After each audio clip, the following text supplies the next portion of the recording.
ఎందుకు ఏడ్చా సినిమా చూసాక? Emotional cinema because but that's not the point. అంటే ఇవాల్టి వరకు నాకు తెలీదు Shivaji had a son called Sambhaji and Sambhaji చాలా కష్టపడ్డాడు, టార్చర్ చేశారు ఔరంగజేబ్ అండ్ ముఘల్స్. ఇదంతా నాకు తెలియదు because they never thought us about this in school or in textbooks. ఎందుకంటే నేను ఫస్ట్ క్లాస్ నుంచి all I learn was about British British British and Gandhiji Gandhiji Gandhiji. ఎప్పుడు ఏంటి బికాస్ ఐఎమ్ పిస్డ్. ఇప్పుడు ఇదంతా అబౌట్ ఆర్ హిందూ రూలర్స్. నేను ఇలాంటి సినిమాలు చూసి నేర్చుకోవాలా? నేను నేర్చుకున్నాను. I also respect the Indian revolution law, but that's not the point.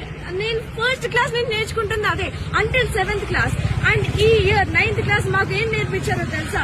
About French revolution, Russian revolution, వేరే దేశాల్లో జరిగిన రెవల్యూషన్స్ నేర్పించారు. బట్ ఇప్పటి వరకు చోళాస్ అన్న మరాఠాస్ గురించి అన్న నేను ఇప్పటి వరకు అయితే నా టెక్స్ట్ బుక్ లో నాకు ఆ పేరే వినపడలేదు.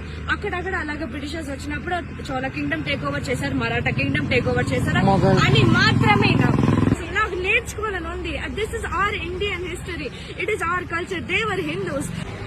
They never taught us about the own Hindus that ruled our world and our land. Why haven't I not learned about Cholas and Marathas?